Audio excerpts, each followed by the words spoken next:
اور کتنی ایک جو ہے مطلب جم غفیر ہے جو اس طرح کے عقیدوں کو اپنے ذہنوں میں اپنے اعصاب پر جو ہے طاری کی ہوئی ہے. کیا کریں. تو یہاں میں کہنا یہ چاہ رہا تھا کہ یہ لفظ جو نور ہے خود قرآن کے اندر بھی یہ لفظ محمد کے لیے نہیں ہے، یعنی مطلب مسلمانوں کے نبی کے لیے نہیں ہے، یا ایون قرآن کے نبی کے لیے بھی نہیں ہے. یہ لفظ آیا ہے عیسیٰ ابن مریم کے لیے. میری تحقیق جو ہے یہ بتاتی ہے کہ قرآن کے اندر تو کسی موقع پر جو ہے پھر میں اس کی وضاحت بھی کروں گا. تو یہاں پر جو لفظ آیا ہے کیونکہ اس سے پہلے اوپر جتنی باتیں ہوئی ہیں عیسیٰ ابن مریم کو لے کر، آپ سمجھ رہے ہیں نا، عیسیٰ ابن مریم کو لے کر پوری ڈیٹیل جو آئی ہے نا، تو اسی کی جو ہے کنٹینیویشن میں یہاں پر یہ کہا گیا وَأَنزَلْنَا إِلَيْكُمْ نُورًا مُبِينًا. تو بہرحال خیر ٹھیک ہے، اب یہ چونکہ بات پھر کہیں اور چلے جائے گی، میں صرف اتنا اشارہ کر کے آگے چلتا ہوں. آیت نمبر 175 میں کہا گیا ہے فَأَمَّا الَّذِينَ آمَنُوا بِاللَّهِ وَاعْتَصَمُوا بِهِ فَسَيُدْخِلُهُمْ فِي رَحْمَةٍ مِّنْهُ وَفَضْلٍ وَيَهْدِيهِمْ إِلَيْهِ صِرَاطًا مُسْتَقِيمًا. اور جو لوگ اللہ کی بات مان لیں گے اور اس کی پناہ ڈھونڈیں گے ان کو اللہ اپنی رحمت اور اپنے فضل و کرم کے دامن میں لے لے گا اور اپنی طرف آنے کا سیدھا راستہ ان کو دکھا دے گا. اپنی طرف آنے کا ان کو سیدھا راستہ دکھا دے گا. تو اس میں مودودی صاحب تو کوئی کہیں سے کچھ شور آ رہا ہے یار. وہ ایمبولنس جا رہی تھی، سائرہ نے اس کا. جی سوری. اچھا ہاں. تو یہ اس میں مودودی صاحب نے کوئی فٹ نوٹ تو نہیں لکھا، تو اس آیت کے حوالے سے انہوں نے اتنی ہی بات کہی ہے. اب اس کے بعد اس سورت کی آخری جو ہے آیت آ جاتی ہے 176. تو 175 کو آپ جو ہے اس کا ہندی ترجمہ پڑھ لیں، اس کے بعد پھر ہم آگے چلتے ہیں. ہے لوگو تمہارے پاس تمہارے پالنہار کی اور سے کھلا پرمان آ گیا ہے اور ہم نے تمہاری اور کھلی وحی اتار دی ہے. اب یہاں نور کا تو ذکر ہی نہیں کیے، یہ وحی کو کہہ رہے ہیں، ارتھات محمد صلی اللہ علیہ وسلم. اچھا، وحی کے بارے میں، نور کے بارے میں کیا کہہ رہے ہیں؟ نور کے بارے میں محمد کہہ رہے ہیں نا، محمد صلی اللہ علیہ وسلم. ہاں وہی، یہ ان کا عقیدہ ہے، کیونکہ ان کے عقیدے کے مطابق جو محمد ہیں وہ نور مجسم ہیں. آپ سمجھ رہے ہیں نا. تو اب قرآن میں وَأَنزَلْنَا إِلَيْكُمْ نُورًا مُبِينًا جو کہا گیا ہے، تو جو ہے اس کا مطلب یہ لیتے ہیں. حالانکہ قرآن میں بھی جو میں جو ہے کسی موقع پر میں بتاؤں گا، جو بات کہی گئی نور اصل میں عیسیٰ ابن مریم کی طرف اشارہ ہے. اچھا، آیت نمبر 176 جو کہ سورہ نساء کی آخری آیت ہے. اچھا، اب آپ دیکھیے کس قدر بھونڈا، کس قدر بے تکا اور کیسا جو ہے بے ہنگم اور بے ڈول کام ہے قرآن کی ترتیب کو لے کر. یہ آیت نمبر 176 میں پھر سے میراث اور جو ہے ترکے کا ذکر ہے. ترکہ جسے کہتے ہیں، میراث، وراثت کا ذکر ہے. اب آپ دیکھیے، حالانکہ اس سورت کے شروع میں یہ میراث یا وراثت کی بات باقاعدہ تفصیل سے آئی ہے، تو یہ قرآن کو ترتیب دینے والے کا کوئی تو کام ڈھنگ کا ہونا چاہیے تھا. تو اس آیت کو بھی اسی آیتوں یعنی انہی آیتوں کے ساتھ ملانا چاہیے تھا نا. آپ سمجھ رہے بات کو؟ جی، یعنی مانوی اعتبار سے بھی وہ درست ہوتی بات. ہاں بھئی، اگر کسی کو کوئی چیز کا مطالعہ کرنا ہے کہ میراث کو لے کر قرآن میں کیا بات آئی ہے، تو ساری باتیں ایک ڈھنگ سے، ایک سلیقے سے ایک جگہ ہونی چاہیے تھی. لیکن اب یہ آیت جو میراث پہ آ جاتا، ہاں آ جاتا پوری طرح سے، تاکہ پڑھنے والے کو، غور کرنے والے کو آسانی ہو جاتی. مگر قرآن کا کون سا زاویہ ہے جہاں سے آپ دیکھ کر اس کو جو ہے سمجھ سکیں کہ یار اس میں کوئی جو ہے ڈھنگ کا کام ہے؟ ہر لحاظ سے یہ بے ڈھنگا کام ہے، ہر لحاظ سے. تو یہ آیت نمبر 176 جو کہ وراثت کے حوالے سے ہے، اس سورت کے آخری جو ہے آخر میں پڑی ہے بے ڈھنگے طریقے سے. تو اس میں کیا کہا گیا؟ یستفتونک قل اللہ یفتیکم فی الکلالہ ان امرؤ هلك ليس له ولد وله اخت فلها نصف ما ترك وهو يرثها ان لم يكن لها ولد فان كانت اثنتين فلهما الثلثان مما ترك وان كانوا اخوة رجالا ونساء فللذكر مثل حظ الانثيين يبين الله لكم ان تضلوا واللہ بکل شیء علیم۔ اب دیکھیے یہاں پر مودودی صاحب اچھی خاصی جو ہے 5 اس کے فٹ نوٹ بتا رہے ہیں۔ اس آیت کا ترجمہ ہے کہ لوگ تم سے کلالہ کے معاملے میں فتویٰ پوچھتے ہیں، ان سے کہو اللہ تمہیں فتویٰ دیتا ہے اگر کوئی شخص بے اولاد مر جائے اور اس کی ایک بہن ہو تو وہ اس کے ترکے میں سے نصف پائے گی، اور اگر بہن بے اولاد مرے تو بھائی اس کا وارث ہوگا۔ اگر میت کی وراثت 2 بہنیں ہوں تو وہ ترکے میں سے 2/3 کی حقدار ہوں گی، اور اگر کسی بھائی بہنیں ہوں اگر کئی بھائی بہنیں ہوں تو عورتوں کا 1/2 اور مردوں کا 2/2 حصہ ہوگا۔ اللہ تمہارے لیے احکام کی توضیح کرتا ہے تاکہ تم بھٹکتے نہ پھرو، اور اللہ ہر چیز کا علم رکھتا ہے۔ واہ کمال ہے، اللہ جو ہے واقعی ہر چیز کا علم رکھتا ہے۔ اس آیت کے حوالے سے مودودی صاحب اس کا پہلا فٹ نوٹ یہ لکھتے ہیں، یہ آیت اس سورت کے نزول سے بہت پہلے نازل ہوئی ہے۔ بعض روایات سے تو یہاں تک معلوم ہوتا ہے کہ یہ قرآن کی سب سے آخری آیت ہے۔ یہ بیان اگر صحیح نہ بھی ہو تب بھی کم از کم اتنا تو ثابت ہے کہ یہ آیت سن 9 ہجری میں نازل ہوئی، اور سورہ نساء اس سے بہت پہلے ایک مکمل سورت کی حیثیت سے پڑھی جا رہی تھی۔ اسی وجہ سے اس آیت کو ان آیات کے سلسلے میں شامل نہیں کیا گیا جو احکام میراث کے متعقل سورہ کے آغاز میں ارشاد ہوئی ہے، بلکہ اسے ضمیمے کے طور پر آخر میں رکھ دیا گیا ہے۔ بھئی ضمیمے کے طور پر کیوں؟ جب قرآن کی ترتیب تو بعد میں ہوئی نا، تو آخر میں ہونا چاہیے، عقد اخیرہ میں اس آیت کو بھی جو ہے میراث کے ساتھ ملا دیا جاتا۔ بڑھنگا کام اور کیا۔ فٹ نوٹ ضمیمہ کے طور پر ہے، یہ کس نے طے کرا؟ یہ مودودی صاحب اللہ میاں کے ابا کہہ رہے ہیں، ضمیمہ اللہ میاں کے ابا ہے نا۔ اچھا، کلالہ کے معنی میں اختلاف ہے۔ اب دیکھیے، کلالہ ایک لفظ ہے، اس کے معنی میں اختلاف پایا گیا۔ کسی کو بھی نہیں معلوم کہ کلالہ کا اصل مطلب کیا ہے، اصل معنی کیا ہے۔ اور پھر میں نے جب اس لفظ کی تحقیق کی تو میں اپنی کتاب میں کلالہ کے لفظ کو لے کر میں نے بھی جو ہے اس پہ اختلافات کیا ہیں اس کا بھی ذکر کیا ہے۔ تو یہ لفظ کلالہ ہے یا کللہ ہے یا کلہ ہے، اس میں یہ لفظ کی قرات میں بھی، اس کی کتابت میں بھی فرق ہے، اس میں بھی اختلاف پایا گیا۔ دیکھیں اللہ میاں کی وضاحت، اللہ میاں کا کام ذرا دیکھیں آپ۔ یعنی ایک لفظ ہے کلالہ، اس کے بھی ایگزیکٹ میننگ کسی کو بھی نہیں معلوم۔ اچھا، یہ بھی نہیں معلوم کہ یہ لفظ کلالہ ہے یا کللہ ہے یا کلہ ہے، یہ تینوں میں سے کون سا ریئل ہے، یہ اس پر بھی اختلاف پایا گیا۔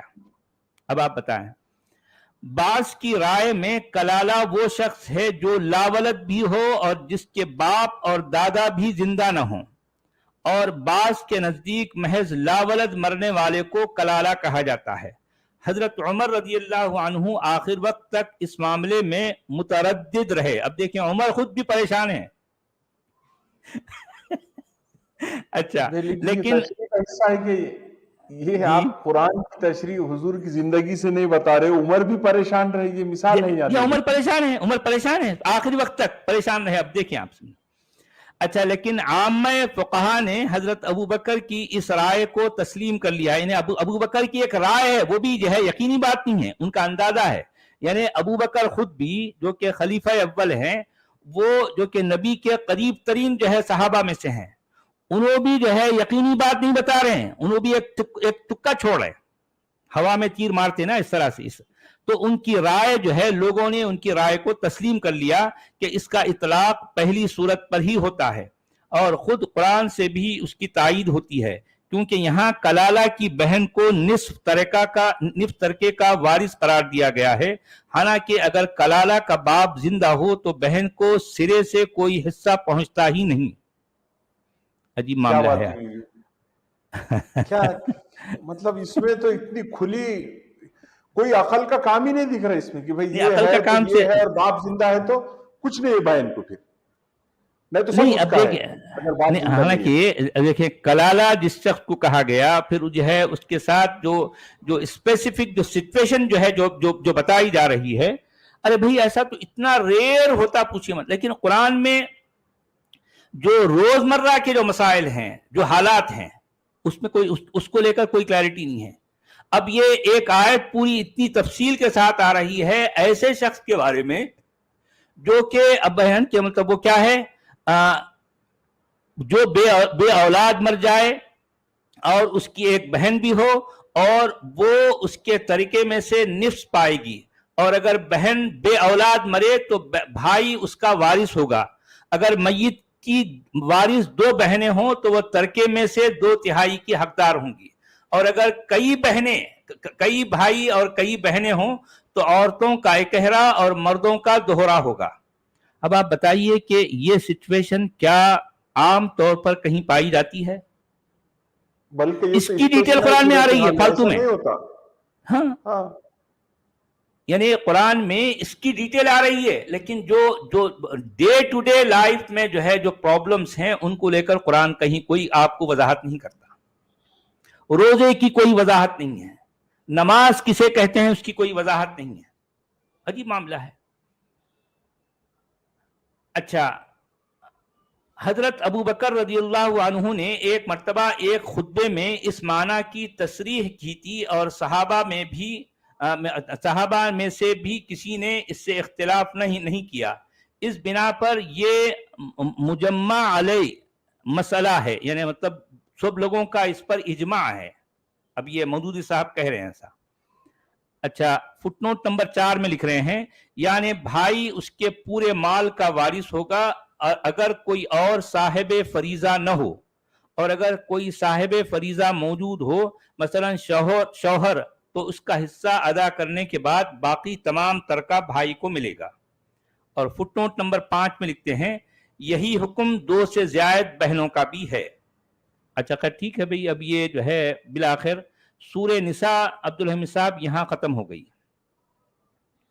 اچھا مطلب آخر آخر میں انہوں نے عورت کا پورا حق مار لیا، اگر اس کا باپ زندہ ہے تو بیٹی کو کچھ نہیں ملنا ہے، پھر جی حق مار لیے نا۔ نہیں، وہ اگر تو اس کر کو کرنا کوئی ہی نہیں، وہ ہے۔ لاوارث ہے، صرف بہن ہے، تو پھر اس ہاں، کو بہن کلالہ ہے، اس کو ملے گا پھر سب کچھ۔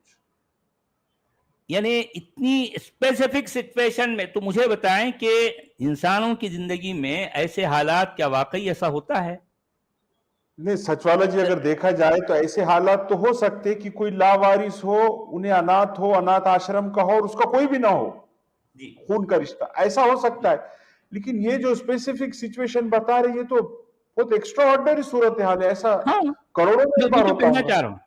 میں وہی تو کہنا چاہ رہا ہوں کہ اس کے بارے میں قرآن میں اتنی ڈیٹیل آئی ہے جو مان لیں یہ ایک غیر ضروری چیز ہے۔ بھئی اب کہہ سکتے ہیں کہ کلالہ کے بارے میں، اور پہلی بات تو یہ فیصلہ نہیں ہوا کہ کلالہ کہتے کسے ہیں، ٹھیک ہے؟ یہ اس کا فیصلہ اتنی صدیاں گزر گئیں، علماء اسلام اس بات کا فیصلہ نہیں کر سکے کہ کلالہ ہے یا کللہ ہے یا کلہ ہے، اور ان الفاظ کے معنی کیا ہے۔ اس پہ اختلاف پایا جاتا ہے، ٹھیک ہے؟ اچھا، اب یہ دیکھیے کہ اگر کوئی پوچھے کہ یار جو ہے وہ ایک ایسا شخص جو کہ کلالہ ہے، وہ اگر مر جائے تو اس کا ترکہ کیا ہوگا؟ اگر مان لو قرآن میں یہ آیت یا پھر یہ بات نہیں ہوتی تو اہل اسلام کیا کہتے ہیں؟ ارے بھائی کیا قرآن میں ہر چیز کا ذکر ہونا چاہیے؟ یہ ایک دم ریئر آف دی ریئرسٹ جو ہے کیس ہے، ظاہر بات ہے وہ قرآن میں نہیں ہے۔ قرآن میں جو ہے ڈے ٹو ڈے لائف میں جو مسلمانوں کو، جو اہل اسلام کو جو مسائل ہوں گے اس پر بات کی گئی ہے، وہ ایسا کہتے ہیں۔ آپ سمجھ رہے ہیں؟ حالانکہ ڈے ٹو ڈے لائف کے بارے میں قرآن میں کچھ بھی نہیں ہے۔ جی اصل میں یہ ایسا لکھ رہا ہے کہ قرآن کا لکھنے والا اس کی انفرادی زندگی میں جو حالات پیش آ رہے تھے ان کو ماڈیفائی کرنے کے لیے یا ان کو اپنے حق میں موڑنے کے لیے اس نے یہ گڑھ دیا وقتی طور پہ. اس کو دنیا اور 1400 سال کے بعد کے آج ہم سے کوئی لینا نہیں. ایگزیکٹلی. دیکھیں قرآن میں آپ جتنا کچھ غور کریں گے تو وہ دیہی اور قبائلی زندگی میں جو ڈے ٹو ڈے ان کے ساتھ جو مسائل ہوتے تھے قرآن انہی کو ایڈریس کر رہا. قرآن کا تعلق جو ہے کوئی جاپان، کوئی رشیا، کوئی جو ہے کینیڈا، کوئی آسٹریلیا، کوئی افریقہ سے نہیں ہے. وہ قرآن کو ان سب باتوں کا پتہ بھی نہیں ہے. قرآن کا لکھنے والا یا قرآن کا بولنے والا ایک ایسے کنویں میں رہتا ہے، اس کنویں کے اندر جو قبائل ہیں اور جو ہے جو دیہات ہیں وہاں پر جس طرح کے مسائل اس کو درپیش تھے ان مسائل کو لے کر بات کر رہا ہے. اس سے زیادہ کچھ بھی نہیں بھائی. وہ ان قبیلی جو ہے ان قبائلی زندگی میں مان لو اگر کسی نے ایک مرد کا قتل کیا، ایک آزاد نے قتل کیا تو پھر یہ کہا گیا کہ الحر بالحر، آزاد کے بدلے آزاد. ایک غلام نے اگر قتل کیا تو پھر غلام کے والعبد بالعبد، غلام کے بدلے غلام. اگر ایک عورت نے قتل کیا تو پھر جو ہے عورت کے بدلے عورت. اب یہ آگے جا کر ہمارے علماء نے نہیں اس کا مطلب ایسا نہیں ہے، اس کا یہ مطلب نہیں ہے، وہ ایسا ہے، وہ یہ ساری باتیں یہ بعد میں جا کر جو ہے لوگوں نے اس کے ساتھ جوڑ دی. لیکن قرآن میں تو اتنی بات آئی ہے، قرآن کی ہدایت اتنی ہی ہے. اب آپ اس آیت کو جس جگہ بھی آپ فٹ کر کے بٹھانا چاہیں یہ آیت نہیں بیٹھتی. انسان کی متمدن اور مہذب زندگی میں یا یعنی جو غیر قبائلی جو علاقے ہیں وہاں پر قرآن کا کوئی جو ہے عمل دخل نہیں ہے، کوئی کام کی بات نہیں ہے اس میں. یہی وجہ ہے کہ آج کہنے کو تو 58 مسلمان جو ہے ممالک ہیں یا اسلامی جو ہے دیش ہیں، ان میں سے کہیں بھی قرآن ایک قانون کی حیثیت سے جو ہے کہیں کام نہیں کرتا، کیونکہ قرآن سے آپ کو کوئی قانون نکل ہی نہیں سکتا، کچھ بھی نہیں. ہر لحاظ سے، ہر اینگل سے، ہر زاویے سے یہ کتاب بالکل لنگڑی لولی ہے. اس سے کوئی قاعدہ کوئی اصول جو ہے آپ نہیں بنا سکتے، کچھ بھی نہیں. اچھا آج ہم شروع کر رہے ہیں سورت المائدہ. یہ ہندی کا ہونے سچ والا ہاں جس کا ہندی ہو جانے دیجیے. اوکے ٹھیک. یہ ہندی والے کہہ رہے ہیں نبی آپ سے کلالہ کے وشے میں آدیش چاہتے ہیں تو آپ کہہ دیں کہ وہ کلالہ کے وشے میں تمہیں آدیش دے رہا ہے کہ یدی کوئی ایسا پروش مر جائے جس کے سنتان نہ ہو اور نہ پتا دادا ہو اور نہ ان کے ایک بہن ہو تو اس کے لیے اس کے چھوڑے ہوئے دھن کا آدھا اور وہ پروش اس کے پورے دھن کا وارث ہوگا. یدی اس بہن کے کوئی سنتان نہ ہو اور نہ پتا اور دادا ہو اور یدی اس کی 2 اتوا ادھک بہنیں ہوں تو انہیں چھوڑے ہوئے دھن کا تو 2/3 ملے گا. یدی بھائی بہن دونوں ہوں تو نر بھائی کو 2 ناریوں بہنوں کے برابر بھاگ ملے گا. اللہ تمہارے لیے آدیش اجاگر کر رہا ہے تاکہ تم کپت نہ ہو جاؤ تتھا اللہ سب کچھ جانتا ہے. اس میں فٹ نوٹ بھی دی ہے تاکہ تم کپت نہ ہو جاؤ. جی فٹ نوٹ بھی ہے. کلالہ کی میراث کا نیم آیت سنکھیا میں آ چکا ہے جو اس کے 3 پرکار میں سے ایک کے لیے تھا. اب یہاں شیش 2 پرکار کا آدیش بتایا جا رہا ہے. ارتھات یدی کلالہ کے سگے بھائی بہن ہو اتوا اللاتی جو ایک پتا تتھا ایک ماتا سے ہو تو ان کے لیے یہ آدیش ہے.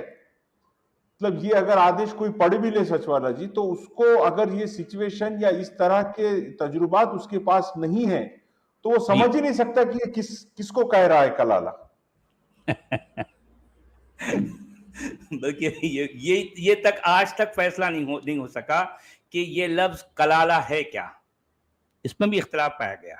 اب بولیے. اچھا اب ہم آگے چلتے ہیں سورت المائدہ کی طرف. سورت المائدہ یعنی چیپٹر نمبر 5 اس کی پہلی آیت.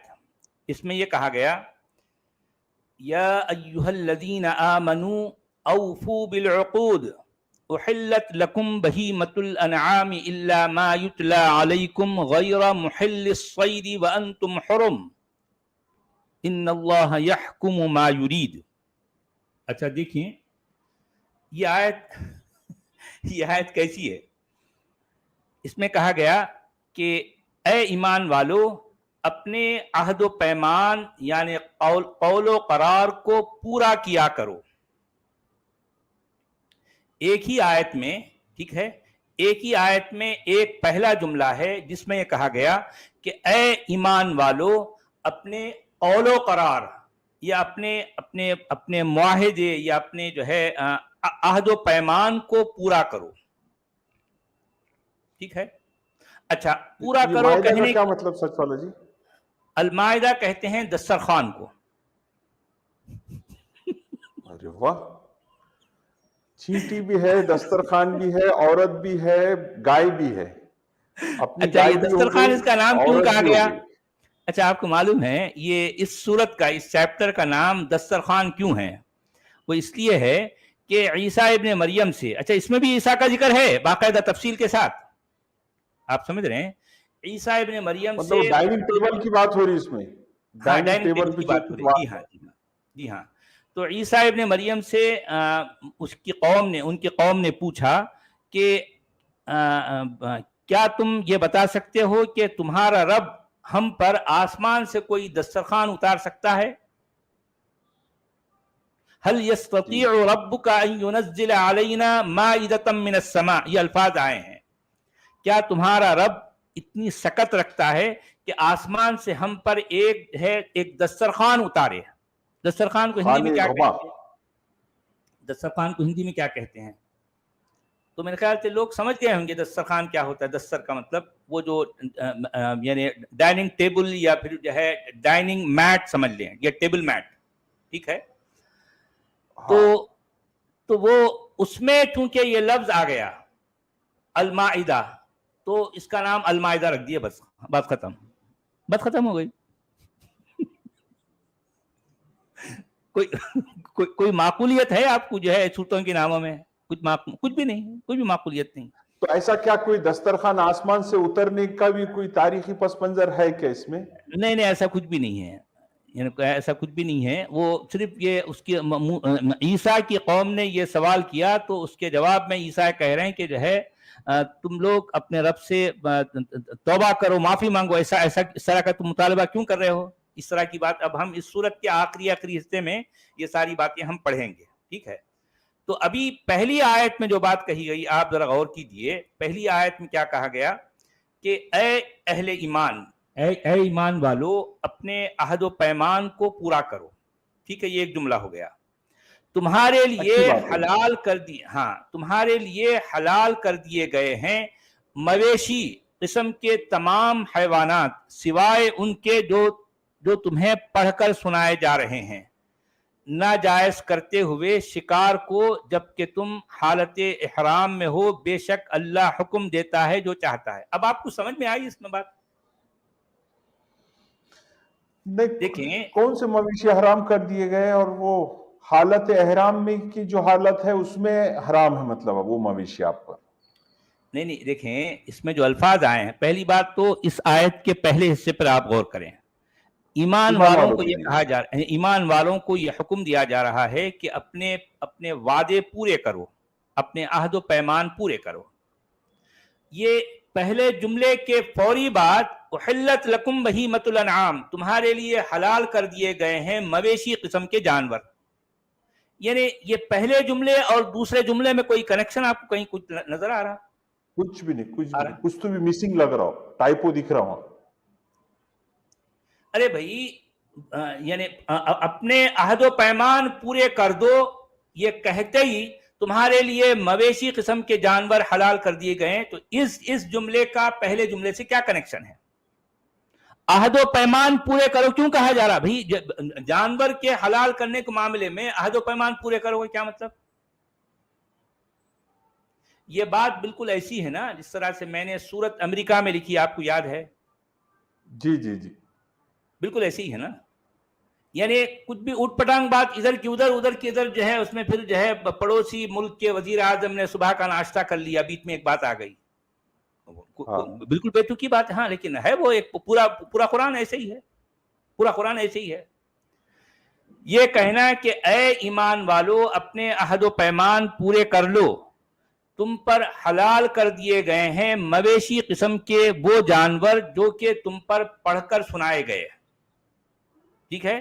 کیا غیر پڑھ کر محل سنائے الصید، گئے؟ پڑھ کر سنائے گئے، ما یتلا علیکم، سوائے اس کے کہ جو تم پر پڑھ کر سنائے گئے ہیں. غیر محل الصید وانتم حرم، یعنی اور نہ حلال کرنے والے ہو شکار کو جبکہ تم حالت احرام میں ہو. یہ تیسرا جملہ دوسرے جملے سے نہیں مل رہا، دوسرا جملہ پہلے جملے سے نہیں مل رہا. اچھا اس کے بعد ایک دو تین جملے، پھر آخری آیت کا جو آخری جملہ ہے کہ ان اللہ یحکم ما یرید، اللہ جو چاہتا ہے فیصلے کرتا ہے. ارے یار کوئی تک ہے؟ من موجی ہے، مطلب اللہ من موجی ہے، جو چاہے گا کرے گا، جو چاہے گا کرے گا، جو حضرت چاہے گا بولے گا، جیسا جو کوئی اس کو پوچھنے والا نہیں. ان اللہ یحکم ما یرید. اب آپ سوچیں، ان اللہ یحکم ما یرید، اللہ جو مرضی کرتا ہے. آپ ذرا سوچیں، انداز دیکھو ذرا بات کرنے کا. اس میں اس آیت میں 4 جملے ہیں، 1 2 3 4. اچھا کوئی بھی جملہ اپنے پہلے والے یا بعد والے جملے سے کوئی کنیکشن نہیں رکھتا، کوئی کنیکشن نہیں. اتنا بے ڈھنگا، اتنا بے تکا یہ انداز ہے کہ ایک ہی آیت میں 4 بالکل مختلف نوعیت کی باتیں ہو رہی ہیں. لیکن مسئلہ یہ ہے کہ ہمارے پیراگراف بھی جی لنگوسٹکس میں پیراگراف بھی کہ میننگ فل ایک سٹانزا پورا ایک اس کے اندر کانسیپٹ آ جا رہا، اس کو پیراگراف بولتی ہے. 4 جملوں کا انہوں نے ایک آیت بنائی، کوئی اس میں مطلب نہیں نکل رہا. اچھا قرآن میں آپ دیکھیں گے کتنی ایسی جگہ ہیں جہاں پر ایک بات کہی جا رہی ہے، ارے بھائی وہ بات ادھوری رہتی، ایک بات ادھوری رہتی، وہاں آیت ختم ہو رہی ہے. اس کے بعد پھر اسی بات کو کی کنٹینیویشن آگری اس کے بعد والی آیت میں ہوتی ہے، وہ آیت چھوٹی سی رہتی، پھر اس میں بھی بات انکمپلیٹ ہے. پھر تیسری آیت آتی، چوتھی، پانچویں، چھٹی، ساتویں، 7 آیتیں مل کر، چھوٹی چھوٹی 7 آیتیں مل کر ایک بات ہو رہی ہے. اور ایسی آیتیں ہیں کہ جو ہے جس میں ایک ہی آیت میں 4 بالکل مختلف قسم کی باتیں ہو رہی ہیں، بالکل مختلف. یعنی ایک آیت میں اگر 4 یا 5 جملے ہیں، 4 یا 5 فقرے ہیں، تو ہر فقرے کا کوئی تعلق اپنے آگے پیچھے کے فقرے سے نہیں ہے، بالکل مختلف نوعیت کی بات ہے. یہ سچ والا جی، حاجیوں کے ٹریننگ کے درمیان یہ بہت پابندی سے اس کے درس دیتے یہ لوگ.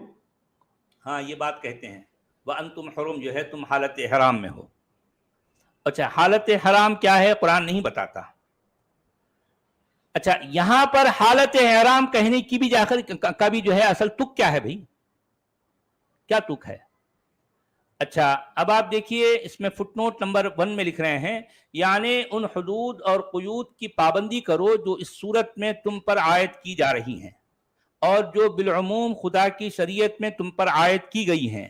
اس مختصر سے تمہیدی جملے کے بعد ہی ان بندشوں کا بیان شروع ہو جاتا ہے جن کی پابندی کا حکم دیا گیا. ارے بھائی ٹھیک ہے، جب آپ ایک تمہید باندھ رہے ہو تو کچھ تو کبھی کام کوئی ڈھنگ کا کر لیا کرو کہ ایک تمہید کو ایک آیت بنا ڈالو نا. آپ سمجھ رہے میری بات؟ جبکہ بے ڈھنگے طور پر بے شمار آیتوں کو ملا کر آپ ایک جملہ کہنا چاہتے ہو. اب دیکھیں کتنی ایسی جگہوں پر ہے، ثم نظر ثم عبس وبصر ثم ادبر واستكبر، یہ 3 آیتیں ہیں، یہ 3 آیتیں ہیں. تینوں آیتیں مل کر بھی کوئی بات جو ہے کلیئر نہیں ہو رہی آخر یہ قرآن کا بولنے والا کیا کہنا چاہ رہا. ثم نظر ایک آیت ہے، ایک آیت. اچھا آیت کا مطلب ہے ایک مکمل نشانی، ایک مکمل بات. ثم نظر میں پھر اس نے دیکھا، کیا کوئی مکمل بات ہے؟ کس نے دیکھا، کس کو دیکھا، کہاں دیکھا، کیا دیکھا؟ کچھ بھی نہیں، اٹھ پٹانگ بات. ثم عبس وبصر، اور اس نے منہ چڑھایا اور تیوری، اس نے منہ بسورا اور تیوری، اور جو ہے اپنی تیوری چڑھائی، منہ بسورا تیوری چڑھائی. ثم ادبر واستكبر، اور پھر جو ہے اس نے کیا کیا، وہ اپنا جو ہے دبر دکھایا، اپنا پچھواڑا دکھایا اور تکبر کیا. ثم ادبر واستكبر، یعنی مطلب اپنا یہ تو سچ والا جی کارٹون میں کرتے ہیں ایسے، کارٹون میں جو کیریکٹرز رہتے ہیں نا وہ کرتے ہیں ایک دوسرے کے ساتھ ایسا. ثم ادبر واستکبر یعنی پھر اس نے پچھواڑا دکھایا اور تکبر کیا، غرور کیا۔ اچھا، یہ تینوں آیتیں مل کر بھی وہ بات نہیں سمجھ آ رہی ہے یہ قرآن کیا کہنا چاہ رہا، یعنی کتنی جگہوں پر تو یہ حال ہے اور کتنی جگہوں پر یہ حال ہے کہ ایک ہی آیت میں 4 جملے ہیں اور چاروں جملوں کا کوئی کنیکشن ایک دوسرے کے ساتھ نہیں ہے۔ یہ ہے قرآن۔ اچھا، اس میں فٹ نوٹ نمبر 2 میں لکھتے ہیں اللہ میاں کے ابا، انعام مویشی کا لفظ عربی زبان میں اونٹ، گائے، بھیڑ اور بکری پر بولا جاتا ہے، اور بہیمہ کا اطلاق ہر چرنے والے چوپائے پر ہوتا ہے۔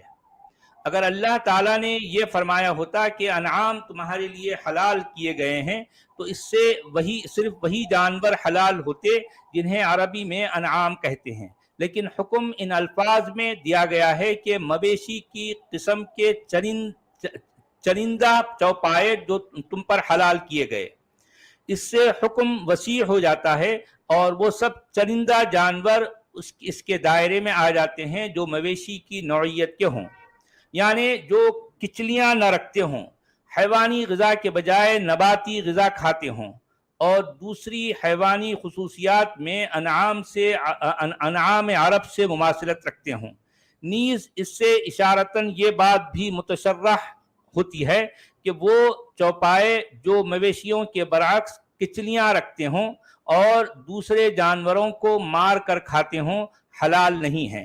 اسی اشارے کو نبی صلی اللہ علیہ وسلم نے واضح کر کے حدیث میں صاف حکم دے دیا کہ درندے حرام ہیں۔ اسی طرح حضور نے ان پرندوں کو بھی حرام قرار دیا ہے جن کے پنجے ہوتے ہوں اور جو دوسرے جانوروں کا شکار کر کے کھاتے ہیں یا مردار خور ہوتے ہیں۔ ابن عباس کی روایت ہے کہ نہا رسول اللہ صلی اللہ علیہ وسلم عن کل ذی ناب من السباع وکل ذی نخب من الطیر۔ دوسرے متعدد صحابہ سے بھی اس کی تائید میں روایات منقول ہیں۔ فٹ نوٹ نمبر 3 میں لکھتے ہیں، احرام اس فقیرانہ لباس کو کہتے ہیں جو زیارت کعبہ کے لیے پہنا جاتا تھا۔ کعبہ کے گرد کئی منزل کے فاصلے پر ایک حد مقرر کر دی گئی ہے جس سے آگے بڑھنے کی کسی زائر کو اجازت نہیں جب تک کہ وہ اپنا معمولی لباس اتار کر احرام کا لباس نہ پہن لے۔ اس لباس میں صرف ایک تہمت ہوتی ہے اور ایک چادر جو اوپر سے اوڑھی جاتی ہے۔ اسے احرام اس لیے کہتے ہیں کہ اسے باندھنے کے بعد آدمی پر بہت سی وہ چیزیں حرام ہو جاتی ہیں جو معمولی حالات میں حلال ہوں، مثلا حجامت، خوشبو کا استعمال، ہر قسم کی زیب و زینت اور آرائش اور قضاء شہوت وغیرہ۔ انہی پابندیوں میں سے ایک یہ بھی ہے کہ کسی جاندار کو ہلاک نہ کیا جائے، نہ شکار کیا جائے اور نہ کسی کو شکار کا پتہ دیا جائے۔ اب اصل میں اس میں بہت سی باتیں مشرکانہ مراسم جو ہے ان کے اوپر پہلے سے یہ جو ہے چلے آ رہے تھے، تو قرآن یا اسلام نے ان کو بھی جو ہے اس کو کنٹینیو کیا ہے۔ اچھا، اب یہ فٹ نوٹ نمبر 4 میں لکھتے ہیں، یعنی اللہ حاکم مطلق ہے، یعنی مطلب وہ جو بات آئی ہے نا کہ بے شک اللہ جو چاہے جو مرضی چاہے کرتا ہے۔ وہ کہتے ہیں نا میری مرضی، وہ جو عربی سردار کہتا ہے یار میری مرضی، میں جو مرضی، میری جو مرضی ہے میں کروں گا، تم کون بولنے والے؟ تو اللہ میاں بھی ایسے ہی ہیں، یعنی اللہ میاں کے بارے میں کہا گیا ہے کہ اللہ میاں حاکم مطلق ہے، اسے پورا اختیار ہے کہ جو چاہے حکم دے، بندوں کو اس کے احکام میں چوں چرا کرنے کا کوئی حق نہیں ہے، کیونکہ ہم غلام ہیں نا، اللہ میاں آقا ہیں، تو اللہ جو ہے ہمیں جو مرضی حکم دے گا، اس کی جو مرضی ہے وہ کرے گا، اگرچہ کہ اس کے تمام احکام حکمت و مصلحت پر مبنی ہیں۔ اچھا، واقعی، لیکن بندہ مسلم اس کے حکم کی اطاعت اس حیثیت سے نہیں کرتا کہ وہ اسے مناسب پاتا ہے یا مبنی بر مصلحت سمجھتا ہے، بلکہ صرف اس بنا پر کرتا ہے کہ یہ مالک کا حکم ہے۔ جو چیز اس نے حرام کر دی ہے وہ صرف اس لیے حرام ہے کہ اس نے حرام کی ہے اور اسی طرح جو اس نے حلال کر دی ہیں وہ بھی کسی دوسری بنیاد پر نہیں بلکہ صرف اس بنیاد پر حلال ہے کہ جو خدا ان ساری چیزوں کا مالک ہے وہ اپنے غلاموں کو اس چیز کے استعمال کی اجازت دیتا ہے۔ لہذا قرآن پورے زور کے ساتھ یہ اصول قائم کرتا ہے کہ اشیاء کی حرمت و حلت کے لیے مالک کی اجازت و عدم اجازت کے سوا کسی اور بنیاد کی قطعاً ضرورت نہیں، اور اسی طرح بندے کے لیے کسی کام کے جائز ہونے یا نہ ہونے کا مدار بھی اس کے سوا اور کچھ نہیں کہ خدا جس کو جائز رکھے وہ جائز ہے اور جسے ناجائز قرار دے وہ ناجائز ہے۔ اچھا، اب یہ عقل کا کوئی تعلق نہیں اس میں، یعنی مطلب قرآن کی باتوں کا عقل سے کوئی لینا دینا نہیں ہے، کیونکہ جو باتیں قرآن میں آ گئی بس جو ہے آپ کو ماننا ہے، کیونکہ آپ غلام ہیں نا بھائی، غلام پلٹا کے کوئی سوال کرتا نہیں کرتا نا، آپ غلام ہیں، لکھ رہے نہ ہو، غلام لکھ رہے نہ ہو خود کو، ہاں غلام ہے نا بھائی۔ اللہ ہمارا مالک ہے، ہمارا آقا ہے، مالک جو مرضی حکم دے ہم کو صرف جو ہے اس کی اطاعت کرنا ہے، اس کے اوبے کرنا ہے بس۔ جو حکم میرے آقا، جو حکم میرے مالک یہ کہہ کر جو ہے وہ جو بھی حکم دے اوٹ پٹانگ جو ہے آپ کو ماننا ہے، بس صرف ماننا ہے۔ جی ہندی میں کیا کہہ رہے ہیں حضرت؟ جی ہندی والے کہہ رہے ہیں لیکن فٹ نوٹ بڑے انٹرسٹنگ تھے ان کے، اس پہ جی ہاں صحیح بات ہے وہ جو ہے لوگوں جو ایمان لائے ہو، پرتیبندھوں کا پورن روپ سے پالن کرو، تمہارے لیے سب پشو حلال وید کر دیے گئے پرنتو جس کا آدیش تمہیں سنایا جائے گا، لیکن احرام کی استھتی میں شکار نہ کرو، بے شک اللہ جو آدیش چاہتا ہے دیتا ہے۔ اس میں ایک فٹ نوٹ دی ہے ہندی میں انہوں نے، جی یہ پرتیبندھ دھارمک آدیشوں سے سمبندھت ہو اتوا آپس کے ہو۔ جی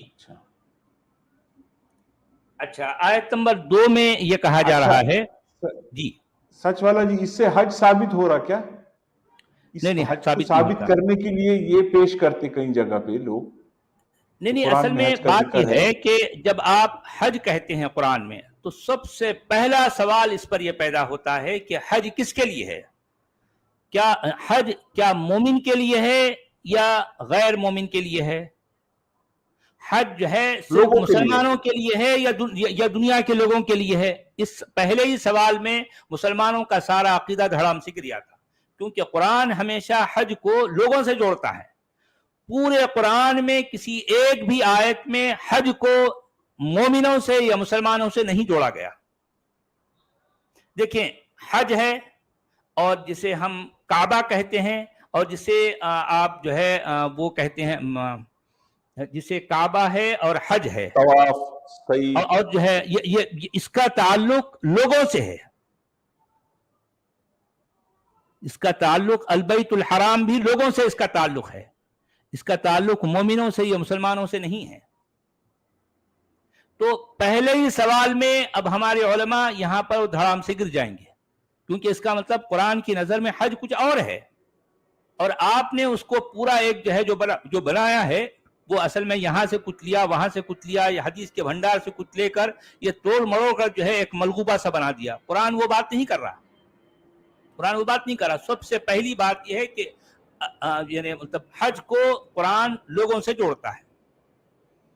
اچھا، آیت نمبر 2 میں یہ کہا گیا یا ایھا الذین آمنوا لا تحلوا شعائر اللہ ولا الشہر الحرام ولا الہدی ولا القلائد ولا آمین البیت الحرام یبتغون فضلا من ربهم ورضوانا وإذا حللتم فاصطادوا ولا يجرمنكم شنآن قوم أن صدوكم عن المسجد الحرام أن تعتدوا وتعاونوا على البر والتقوى ولا تعاونوا على الإثم والعدوان واتقوا الله إن الله شديد العقاب۔ اے ایمان والو، خدا پرستی کی نشانیوں کو بے حرمت نہ کرو۔ اب یہ مودودی صاحب کا انداز ہے، اے لوگو جو ایمان لائے ہو، خدا پرستی کی نشانیوں کو بے حرمت نہ کرو، نہ حرام مہینوں میں سے کسی کو حلال کر لو، نہ قربانی کے جانوروں پر دست درازی کرو، نہ ان جانوروں پر ہاتھ ڈالو جن کی گردنوں میں نظر خداوندی کی علامت کے طور پر پٹے پڑے ہوئے ہیں. یہ سارے اب آپ دیکھیے کہ یہ جو ہے مشرکانہ مراسم ہے نا، قرآن ان کی طرف اشارہ کر رہا ہے. اچھا، نہ ان لوگوں کو چھیڑو جو اپنے رب کے فضل اور اس کی خوشنودی کی تلاش میں مکان محترم یعنی کعبہ کی طرف جا رہے ہوں. ہاں، جب احرام کی حالت ختم ہو جائے تو شکار تم کر سکتے ہو. اور دیکھو، ایک گروہ نے جو تمہارے لیے مسجد حرام کا راستہ بند کر دیا ہے، تو اس پر تمہارا غصہ تمہیں اتنا مشتعل نہ کر دے کہ تم بھی ان کے مقابلے میں ناروا زیادتیاں کرنے لگو. اچھا، یہ ان باتوں کا تعلق کس سے ہے؟ یہ جو ہے حالت حرام ہونے یا پھر جو ہے یہ ساری جو باتیں ہو رہی ہیں نا، یہ ان مسائل کے بیچ میں یہ بات کہی گئی ہے کہ تمہارا غصہ تمہیں اتنا مشتعل نہ کر دے کہ تم بھی ان کے مقابلے میں ناروا زیادتیاں کرنے لگو. نہیں، جو کام نیکی اور خدا ترسی کے ہیں ان میں سب سے تعاون کرو، اور جو گناہ اور زیادتی کے کام ہیں ان میں سے کسی کے ساتھ تعاون نہ کرو. اللہ سے ڈرو، اس کی سزا بہت سخت ہے. ٹھیک ہے، اب اس میں فٹ نوٹ دیے ہیں تقریباً 4.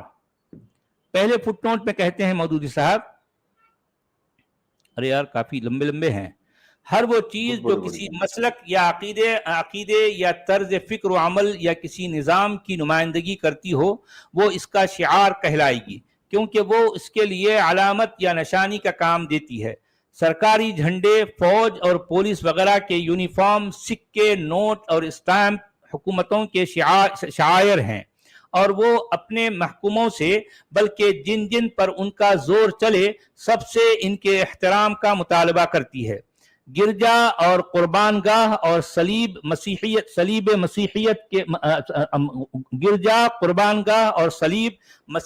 کے شعائر ہیں.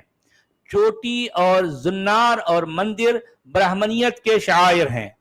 کیس اور کڑا اور کرپان وغیرہ سب سکھ مذہب کے شعائر ہیں. ہتھوڑا اور درانتی اشتراکیت کا شعار ہے. سواستیکا آریہ نسل پرستی کا شعار ہے.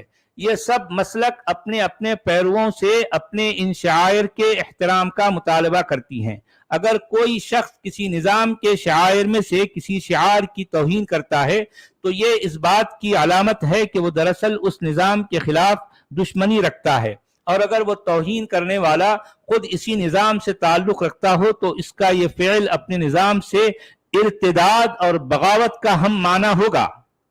شعائر اللہ سے مراد وہ تمام علامات یا نشانیاں ہیں جو شرک و کفر اور دہریت کے بالمقابل خالص خدا پرستی کے مسلک کی نمائندگی کرتی ہوں. ایسی علامات جہاں جس مسلک اور جس نظام میں بھی پائی جائیں مسلمان ان کے احترام پر مامور ہیں، بشرطے کہ ان کا نفسیاتی پس منظر خالص خدا پرستانہ ہو، کسی مشرکانہ یا کافرانہ تخیل کی آلودگی سے انہیں ناپاک نہ کر دیا گیا ہو. کوئی شخص خواہ وہ غیر مسلم ہی کیوں نہ ہو، اگر اپنے عقیدہ و عمل میں خدا واحد کی بندگی و عبادت کا کوئی جز رکھتا ہے تو اس جز کی حد تک مسلمان اس سے موافقت کریں گے اور ان شعائر کا بھی پورا احترام کریں گے جو اس کے مذہب میں خالص خدا پرستی کی علامت ہوں. اس چیز میں ہمارے لیے اور اس کے درمیان نزاع نہیں بلکہ موافقت ہے. نزاع اگر ہے تو اس امر میں نہیں، اس کیا کہنا چاہنا آفر میں نہیں ہے کہ وہ خدا کی بندگی کیوں کرتا ہے، بلکہ اس امر میں ہے. اچھا، یہاں پر جو ہے وہ ٹائپنگ ایرر ہو گیا. بلکہ اس امر میں ہے کہ وہ خدا کی بندگی کے ساتھ دوسری بندگیوں کی آمیزش کیوں کرتا ہے. یاد رکھنا چاہیے کہ شاعر اللہ کے احترام کا یہ حکم اس زمانے میں دیا گیا تھا جبکہ مسلمانوں اور مشرکین عرب کے درمیان جنگ برپا تھی. مکہ پر مشرکین قابض تھے. عرب کے ہر حصے سے مشرک قبائل کے لوگ حج و زیارت کے لیے کعبہ کی طرف جاتے تھے اور بہت سے قبیلوں کے راستے مسلمانوں کی زد میں تھے. اس وقت